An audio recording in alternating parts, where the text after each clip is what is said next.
প্ৰথম কথা এছিয়াৰ প্ৰথমটো পেভিলিয়ন যাক লৈ প্ৰতিগৰাকী অসমীয়াৰ লগতে ভাৰতবৰ্ষই আমি গৰ্ব কৰোঁ তেনে এটা ঐতিহাসিক সম্পদক লৈ সুৰাৰ বিজ্ঞাপন প্ৰস্তুত কৰিবৰ কাৰণে ইমান দুঃসাহস ক'ত পালে আচলতে আমি এই সুৰা কোম্পানীটোলৈ প্ৰশ্ন উত্থাপন কৰিছোঁ এইটো কোনো কাৰণতে প্ৰতিজন অসমীয়া সহজভাৱে মানি ল'ব পৰা বিষয় নহয় যিটো সময়ত আমি শিৱসাগৰবাসী ৰাইজে শিৱসাগৰখনৰ বিশ্ব ঐতিহ্যৰ ক্ষেত্ৰত স্বীকৃতি পোৱাৰ কথা স্থান পোৱাৰ আশা প্ৰকাশ কৰিছোঁ তেনে সময়তে এই ঐতিহাসিক সম্পদটো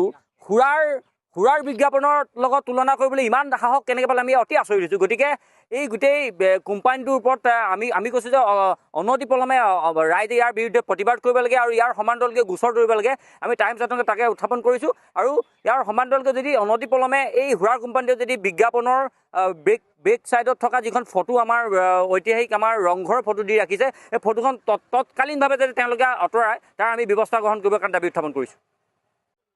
আচলতে সংবাদ মাধ্যমত এখন ছবি দেখি বৰ্তমান সময়ত অসমবাসী হিচাপে সমগ্ৰ অসমবাসী কিন্তু আজি লজ্জিত হৈ পৰিছে যিটো সম্পদ আমি সংৰক্ষণৰ কাৰণে মাত পাতি আহিছোঁ যিটো সম্পদ আমি সৌন্দৰ্যবৰ্ধনৰ কাৰণে মাত পাতি আহিছোঁ যিটো সম্পদ আমি বিজ্ঞানসন্মতভাৱে সংৰক্ষণ আৰু সৌন্দৰ্যবৰ্ধন কৰাৰ ক্ষেত্ৰত মাত পাতি আহিছোঁ যিটো সম্পদ অসমবাসীৰ হৃদপিণ্ড অসমীয়াৰ আৱেগ আৰু অসমীয়াৰ স্বাভিমান জড়িত হৈ আছে 600 বছৰ ৰাজত্ব কৰা স্বৰ্ণীল ইতিহাসৰ এটা সম্পদ সেই স্বৰ্ণীল ইতিহাসৰ এই সম্পদটোৰ লগত সম্পৃক্ত কৰি যি এক সুৰাৰ যি এক এডভাৰটাইজ কৰিছে তাক আমি প্ৰথমে ধিক্কাৰ জনাইছোঁ অসমীয়া তৰফৰ পৰা ক'ত সাহস পালে তাহাঁতে সাহস ক'ত পালে 600 বছৰ ৰাজত্ব কৰা স্বৰ্ণীল ইতিহাসৰ এই সম্পদটোক তেওঁলোকৰ সেই মদৰ এডভাৰটাইজৰ লগত তেওঁলোকে সংযোগ কৰিবলৈ সাহস ক'ত পালে ইয়াত আমাৰ প্ৰশ্ন আছে গতিকে আমাৰ কথা হ'ল কি এইখিনি এনেধৰণৰ কাৰ্য আমি কোনো কাৰণতে গ্ৰহণ নকৰিম কাৰণ অসমীয়াৰ আৱেগ অসমীয়াৰ স্বাভিমান জড়িত হৈ থকা প্ৰতিজন অসমীয়া স্বাভিমান জড়িত হৈ থকা ৰংপুৰৰ হৃদপিণ্ড এই ৰংঘৰটোক লৈ যেনে বিকৃত এখন ছবি তেওঁলোকে প্ৰকাশ কৰিছে